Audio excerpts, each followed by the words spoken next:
Hola, bienvenidos a Psicología Jungiana. Hoy me gustaría tratar un tema que considero fundamental dentro de la psicología junguiana precisamente, como es la presentación de los diferentes estadios o etapas dentro de un proceso de psicoterapia de orientación junguiana. Es decir, cómo podemos clasificar o diferenciar distintas partes o distintas etapas dentro de un proceso completo. Por supuesto, con todos los pacientes se va a de alguna manera abordarlos todas las etapas, sino que a veces únicamente se abordan algunas dentro del proceso de psicoterapia, pero es interesante hacer un esquema general de lo que en principio se realiza dentro de una terapia de orientación junguiana. Bueno, la primera etapa del proceso psicoterapéutico, que siempre desde luego ha de trabajar con la transferencia, y voy a hacer una pequeña apunte para quienes no sepáis qué es esto de la transferencia. La palabra transferencia significa pasar algo de un lugar a otro, llevar algo de una forma a otra forma. Se trata de un caso particular del proceso general que es la proyección. Proyección significa lanzar algo hacia afuera y en psicología lo entendemos como el proceso normal de trasladar hacia afuera un contenido subjetivo. Y como digo, es un proceso normal.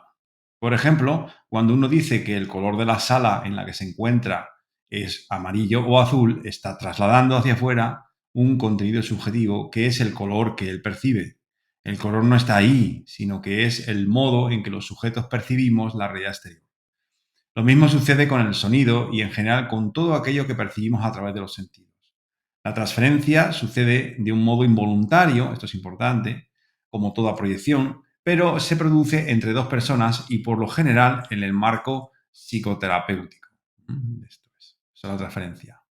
Por lo tanto, en esta primera etapa, ya hecha esta pequeña breve o esta breve definición de la transferencia, en esta etapa lo que consiste básicamente en que el paciente comprenda que está viendo el mundo desde la habitación de su casa materna o paterna o desde el colegio, proyectando todas las figuras de autoridad, bien masculinas o femeninas, que ha tenido a lo largo de su vida.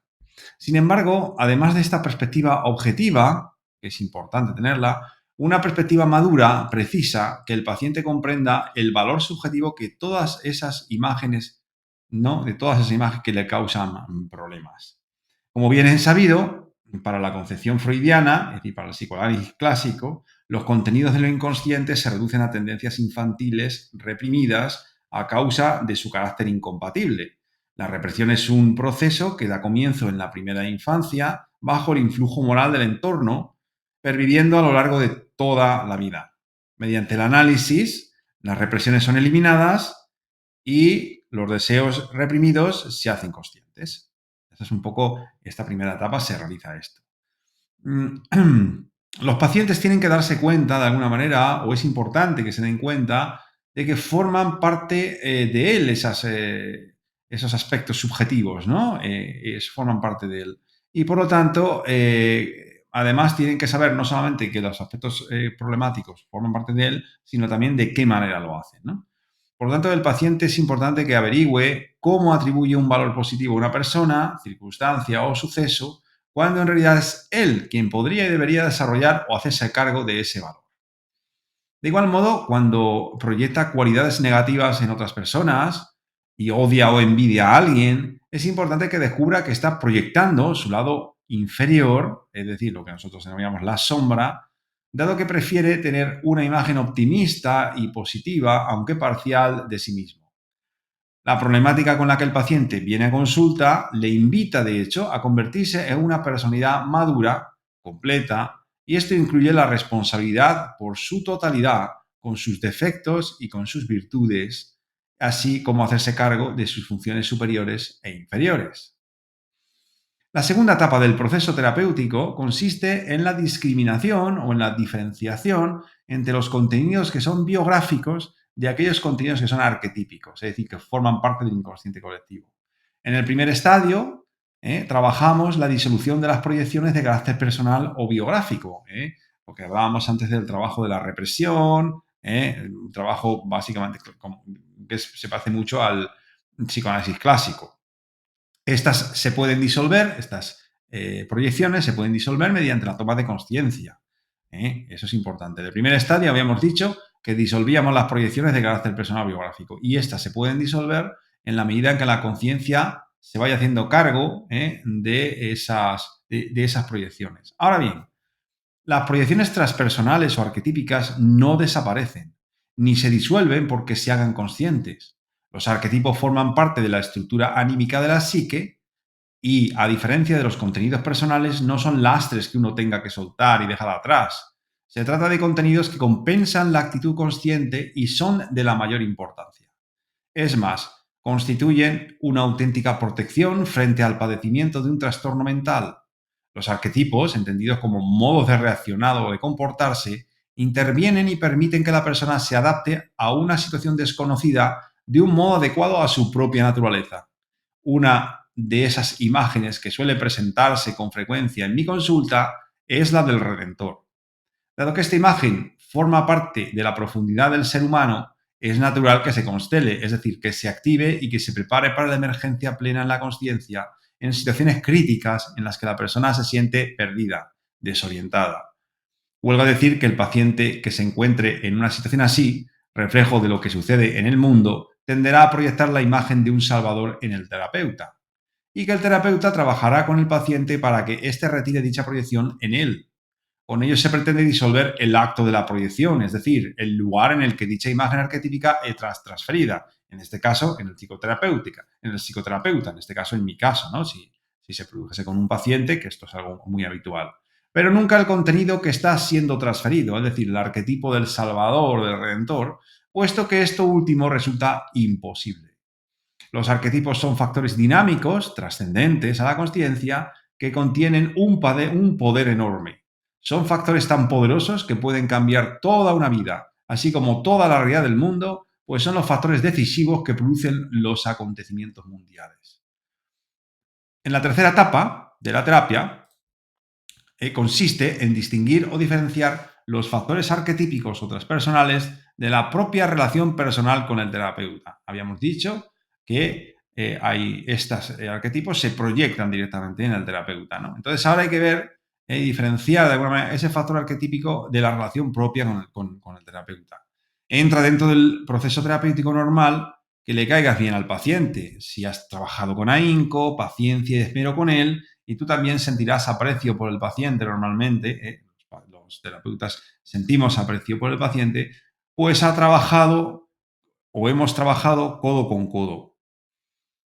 Pero esta reacción es adecuada siempre y cuando no esté viciada por la proyección de factores arquetípicos o transpersonales no reconocidos como tales. Esto significa que debe de haber en el paciente un reconocimiento y una aceptación de las imágenes arquetípicas, de su importancia y de su carácter trascendente, su carácter religioso. Dicho reconocimiento puede suponer que el paciente se integre en una comunidad religiosa, por ejemplo, como en una iglesia, en un credo, etcétera. Y las dificultades auténticas comienzan, en realidad, cuando esa experiencia con su profundidad, con los arquetipos, no puede alojarse en el marco de una religión establecida. En este caso, la experiencia arquetípica no encuentra un receptáculo adecuado, el paciente recae en la transferencia y las imágenes arquetípicas vician la relación humana con el terapeuta. En ese momento, el psicólogo o el terapeuta se convierte para el paciente en el redentor. Y pobrecillo de él si no lo es. Desgraciadamente para todo paciente y para todo hombre, ningún hombre puede ser un redentor o un mago, ni ninguna otra imagen arquetípica que esté constelada en la profundidad de la psique del paciente. Llegamos, por tanto, a la cuarta etapa del proceso de terapia, que consiste en la objetivación de las imágenes arquetípicas presentes en la transferencia. Se trata de una parte esencial del proceso de individuación o realización de la profundidad del paciente. Su meta es la de separar las imágenes de la profundidad de los factores exteriores, ya sean estas personas, ideas, como puede ser en las ideologías. En las ideologías vamos a ver la proyección claramente de un arquetipo, situaciones o circunstancias materiales, y que comprenda que todo depende de si consigue una nueva relación con su profundidad. Cuando la persona comprende que el centro de que gobierna y hace girar todo cuando sucede en su vida y en el mundo también, se encuentra en él, es decir, en esa profundidad, y deja de proyectarlo en factores exteriores, dotando al otro de un poder que emana de sí mismo, su vida deja de depender de factores externos. El paciente necesita encontrar un modo individual con el que poder expresar las imágenes atemporales de su profundidad, los arquetipos. Dichas imágenes arquetípicas deben tomar forma en la vida del modo que las caracteriza, ya que de lo contrario, el individuo se desorienta y entra en conflicto consigo mismo. El método que utilizo en este cuarto estadio combina la interpretación de los sueños con el trabajo creativo mediante la imaginación activa, que puede adoptar diferentes expresiones adaptadas a las peculiaridades del paciente, bien a través de la escritura, bien a través del dibujo, a través de la pintura, la música, la danza, o bien a través de un híbrido o una mezcla de ambas. Por ejemplo, la escritura y el dibujo, la escritura de pintura, siempre que hayan eh, potenciales o que la persona, el paciente concreto tenga afinidad o le guste y dibujar o pintar y escribir, ¿no? Entonces, se puede combinar cualquiera de los dos. El caso es que es importante objetivar a través de esta imaginación activa.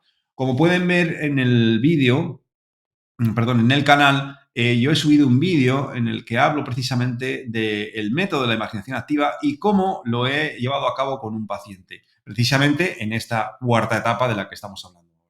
Por lo tanto, les recomiendo que visualicen ese vídeo para que se hagan una idea cabal de qué es esto de la imaginación activa y cómo es de potente esta herramienta para trabajar precisamente en esta cuarta etapa.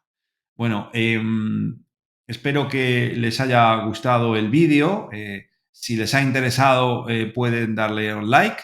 Y si desean ver próximos vídeos, pues pueden, si quieren, suscribirse en mi canal. Les invito a que lo hagan.